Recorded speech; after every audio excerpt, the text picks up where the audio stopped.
Well, we have suddenly received a ton of new information about the upcoming mobile Pokemon Masters game and have also found out that it will actually be releasing very soon this summer. As weird as it may sound, quite frankly, I and many others are terrified for its implications for the franchise as a whole. But why? Let's get into it by looking at what the game is really all about. In Pokemon Masters, just like all the other unique mobile games that are specifically tailored to take advantage of smartphone features, you start your journey off as a new Pokemon trainer. Are you a boy or are you a girl? Along with a newly obtained starter Pokemon, Pikachu, in a brand new island region called Pasio. Your goal is to collect enough badges from gym leaders to qualify for the Pokemon Masters League, the ultimate test for a Pokemon trainer. You'll meet a wide variety of trainers that you have to battle, and some of whom will help you on your journey. Along the way, you'll encounter an evil team that is up to no good in the Pasio region, and that you'll have to find a way to stop. Your Pokemon will learn new moves as they become stronger, and there's even a new special gimmick feature called Sync Moves, special moves that require a strong bond between a Pokemon and its trainer. Throughout your journey, you'll meet many trainers such as Blue, Red, Professor Oak, Brock, Misty, and many, many more. Never before have we seen this kind of theme in a mobile game or anywhere else in the Pokemon franchise's video game. Oh wait, hold on. Oh no. Now, a couple of weeks ago, I posted a video called The Real Reason Why There Is No National Dex in Sword and Shield. If you haven't seen that video, I'd highly suggest checking it out before we continue, since it kind of acts as a precursor to this one. The video will be appearing now in the iCard at the top of your screen. For those who have seen it, let me quickly summarize the main points really simply, since they pertain directly to what's going on with Pokemon Masters. The massive success of Pokemon Go, outselling even the main series, slightly diverted the Pokemon Company's attention from main series and spin-off games to mobile gaming. GameFreak, the developer of the main series games, feels their influence in the company slipping, and they become unsure about their future in the company, so they're developing a massive non-Pokemon game called Town in order to have something to fall back on. Splitting the company's resources between two massive projects has led to rushed main series games, which is why we see things like graphical issues and the lack of National Dex, which would have been easily doable if the company had invested all of its effort and people into Sword and Shield.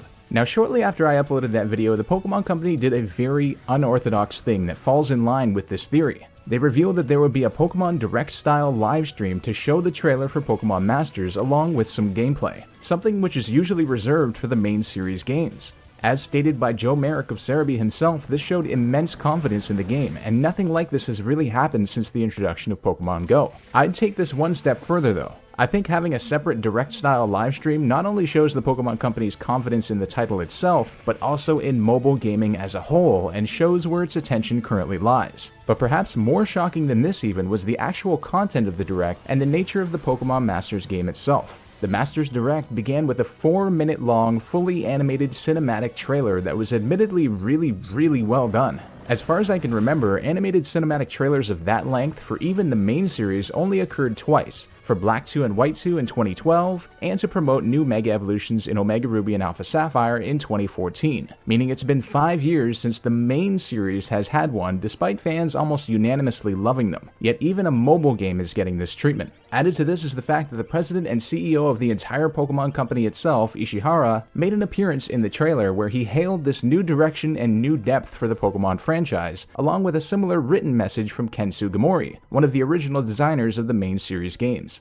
Their appearances and the sheer effort put into this exclusive mobile game direct and trailer clearly demonstrate the perceived importance of this new game for the Pokemon Company. Before we analyze the content of the game itself, which is a real dead giveaway as to what's going on here, I'd like to bring your attention back to what Masuda said in 2014 regarding the main series game's speed and lack of difficulty. He said, "One thing I can say is people these days don't have a lot of time. Kids today are overwhelmed with information and busy on social networks, blogs, etc. When considering the reality of this era, we wanted to make the games easy for new players to get into and also fun for players of previous games." Now let's compare this to some of the statements made in the Pokemon Masters trailer and official tweets, and you tell me if there are any similarities. With Pokemon Masters, we're aiming to create a game that lets anyone casually pick up their phone and enjoy Pokemon battles. Experience a new kind of Pokemon battle on smart devices with a game that anyone can pick up and play. All-star trainers from past Pokemon games are ready to join the fray. Just like Masuda said about the supposed reality of the era, it demands easy games for new players to get into that are still fun and recognizable for players of previous games.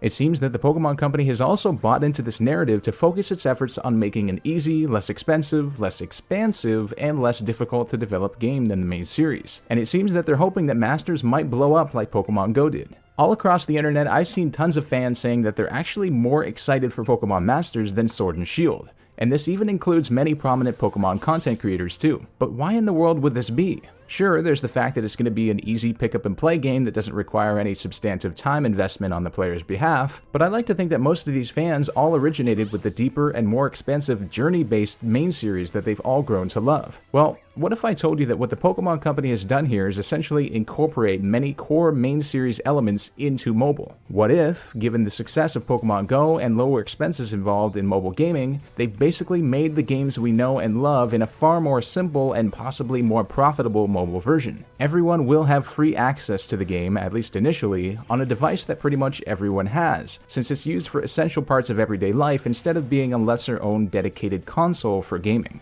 After all, no other mobile game to this point has had these kind of standard main series features that I mentioned at the beginning of the video. And what's really interesting is that aside from the Pokemon themselves, we've never really seen actual characters from the rest of the franchise featured in mobile games either. Certainly not in games like Magikarp Jump, Pokemon Duel, Pokemon Shuffle, Camp Pokemon, Pokemon Quest, etc. Even Pokemon Go, for example, had brand new team leaders and a different professor.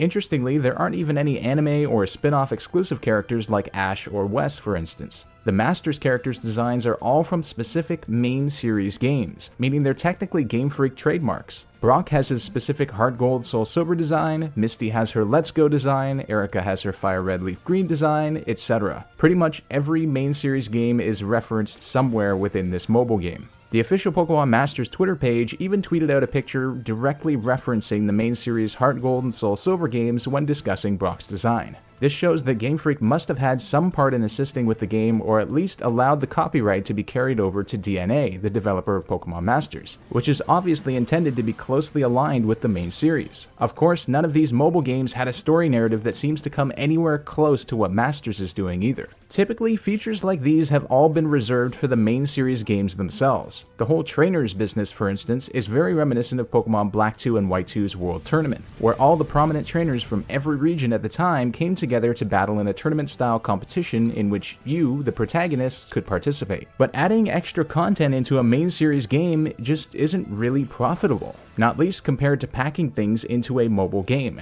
and this is where the problem is found. The main series, or at least a significant amount of elements from it, seem to have spilled over into mobile gaming for the sake of easier and perhaps greater profit. Mobile seems to be becoming a greater and greater priority of the Pokemon Company, and Pokemon Masters seems to provide more evidence of this, especially with the nature of the game, the sudden speed of release that it's coming out with, perhaps in an effort to distract from the Sword and Shield complaints, and the effort put into promotion for it. They're also clearly trying to emulate the success and format of Go in a sense. We can even see this happening if you look at the end screen of the trailer. Just like Pokemon Go, Pokemon Masters is going to be free to download and play at a basic level, but then there are also purchasable items. And like Go, these will likely be almost necessary to buy in order to fully enjoy and or succeed in the games. Evidently, it's another microtransaction or gacha game. And since I did get into a conversation with Joe Merrick about this on Twitter, I should note that my whole conclusion is not that Game Freak or the main series will disappear entirely, although that is possible many years down the road.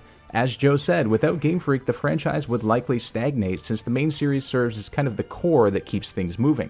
But even if this is true, it doesn't mean that Game Freak's relative significance to the Pokemon Company can't decline over the years, while still being functionally necessary as a baseline. This also doesn't preclude the possibility that in light of Game Freak's declining importance due to the Pokemon Company's new mobile focus, they could steadily lower the quality of their main series games to focus on others like Town, since the main series games will almost inevitably sell well no matter what, and I think they know that. I should also add that I do think Pokemon Masters looks pretty cool, and I'll probably try it out eventually if I have the time, but I do worry about its implications for the future of the Pokemon games. Well, there we go everyone, an analysis of what exactly is going on with the upcoming Pokemon Masters game. If you enjoyed this video, be sure to leave a like and subscribe with notifications on so you're the first to see new videos. Make sure to let me know what you think about Pokemon Masters. Are you going to play it, and what do you think its impact will be? Thank you so much for watching everyone, this has been Silspectre, and I'll see you guys next time for some more Pokemon content.